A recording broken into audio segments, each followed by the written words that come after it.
आणि हाही पुरस्कार आहे. अगदी जर मूल्यच करायला गेलं तर 1 तास 2 तासाचं मूल्य यांचं म्हणजे प्लॅनिंग ते करायला येतं खूप. पण शाळेसाठी मॅडमनी म्हटल्यानंतर त्यांनी होकार दिला आणि आलेत. खरं तर जेव्हा एखादा स्टार म्हणजे सन्मान प्राप्त होतं तेव्हा आपला स्वभाव सुद्धा खूप जपावा लागतो असं म्हणतात. कारण लोक पाहतात, अनेकांच्या नजरा आपल्याकडे असतात. तर या व्यक्तिमत्वाला तुम्ही महत्त्व देत पुढे आलेले आहात. तर मला हे म्हणायचं आहे की विद्यार्थी सगळ्या गोष्टींबद्दल तुम्ही हे सांगितलंच आहे, पण कलाकार जेव्हा येतो तेव्हा त्याची कला पण ऐकण्याची आम्हाला एखादी इच्छा असते. किंवा तुमच्याकडे एखादं कोणतं स्क्रिप्ट तयार असेल तर, किंवा आमच्याकडे जर कला आमच्या मुलांना एखादं दर्शवला तर फार आनंद होईल आणि त्या आठवणीत राहील आमच्या मुलांना. ॲक्च्युली माहिती आहे ना की आता समजा कसं ना, कॉमेडीमध्ये सुद्धा 2 प्रकार असतात. एक असतो स्टँडअप कॉमेडी, एक असतं की फक्त तुम्ही ऑन कॅमेरा करताय किंवा ऑन स्टेज करताय. तर आता कसं आहे की आमचा जो कॉमेडीचा पार्ट आहे, तर आमची कॉमेडी म्हणजे एक खिचडी आहे.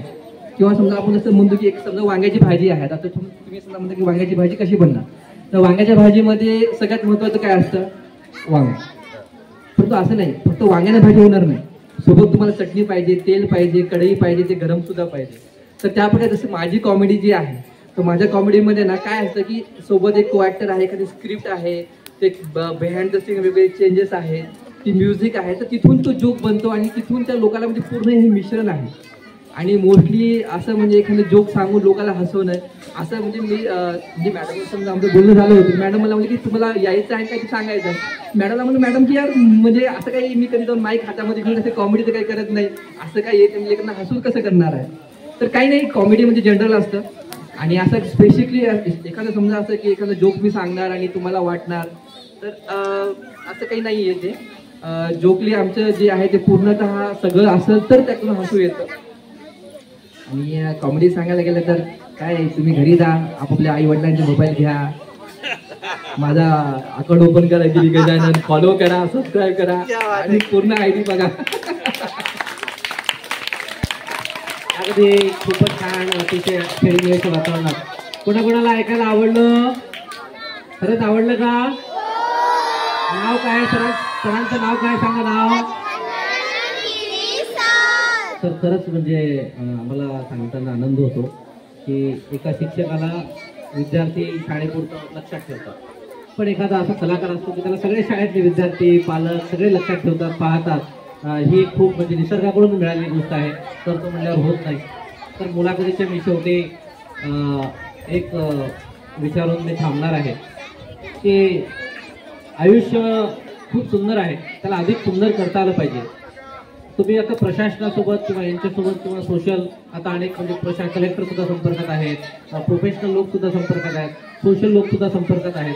तर सगळ्यांच्या संपर्कात राहून सुद्धा जिथे योग्य ते आपण जे पाऊल टाकत पुढे चाललेले आहात, तर भविष्याचं काय प्लॅनिंग आहे का, असं पुढे जायचं आहे का, असं काही कुठला आराखडा प्लॅन तयार केलेला आहे किंवा त्यातून भविष्याच्या दृष्टिकोनातलं काही वाटचाल आहे ते सुद्धा आम्हाला सांगा. नक्कीच सर, की म्हणजे काम कोणतेही असो आणि कुठे ना कुठे मला असं वाटतं की जे आमचं जी फील्ड आहे, तर काय होते सर की वेळेनुसार लोकांचा जो बाकी ग्राफ जे समजा बाकी बिझनेस आहे, तर तो ग्राफ असा असतो की तो खालून ते स्टेप बाय स्टेप त्यांना ते नवीन वर्ग जुळत जाणार, दुकान जुळणं होणार, लोकांना विश्वासता वाढणार. परंतु आमची जे फील्ड आहे ना, तर बघायला गेलं त्या फील्डचं ना एक आयुष्य आहे की, कारण की लोक म्हणजे एखादी हिरोईन असो किंवा हिरो असो, तर लोक तुम्हाला कंटिन्यू तुम्हाला बघू शकणार नाही, कारण की लोकांना ऑप्शन पाहिजेत, लोकांना नवीन चेहरे पाहिजेत, नवीन जोक्स पाहिजेत. तरी मला सुद्धा असं वाटतं की जेव्हा मी सुरुवात केली होती तर माझ्यासोबत जे लोक काम करायचे म्हणजे त्या काळात, तर आता कोणीही आता फक्त बोटावर बोलण्यासमोर ते लोक आहेत, बाकी सगळेजण आता कामधंदे बंद करून आपापले एखादे बिझनेस स्टार्ट केलेले आहेत आणि त्यांनी चालू आहे. कारण की शेवटी भविष्य म्हणलं तर शेवटी तेच येतं की समोर म्हणजे काय की तुम्हाला पैसे कुठून येणार किंवा तुम्ही अर्निंग सोर्स काय करणार, म्हणजे गोल फिरून गोष्ट तिथेच येणार आहे की तुमची अर्निंग सोर्स काय आहे. तर कदाचित मला तर असं वाटतं की आणखी 5-10 वर्ष तरी मला असं वाटतं की माझ्याकडे काही आहेत गुण की मी ते हळूहळू स्टेप आहे. जसं की समजा म्हणतात की स्टार्टिंगला आम्ही दोघं मी व्हिडिओ करायचो, नंतर आता जसं प्रेग्नन्सीमध्ये आता बऱ्याच जणांना असं वाटलं की प्रेग्नन्सीमध्ये कुठे ना कुठे गिरी गजाननला थोडं स्टॉप भेटणार, कारण की आयुष्यातला तो एक भाग आहे की तुम्ही जर नवरा बायको असतात, दोघंसोबत काम करत असाल, तर तुम्हाला स्टॉप घ्यावा लागतो, कारण की लहान लेकरू असतं हे. परंतु आम्ही मला असं वाटतं तिनं सुद्धा म्हणजे एवढी म्हणजे माझ्या सोबत तिनं नेहमी खंबीरपणे उभी टाकलेली आहे तिने सुद्धा संपूर्ण म्हणजे हेल्थ असेल सगळं साईडला ठेवून आम्ही दिवसातून 2-3 घंटे का असणं आम्ही आमच्या कामासाठी काढतो आणि करतो.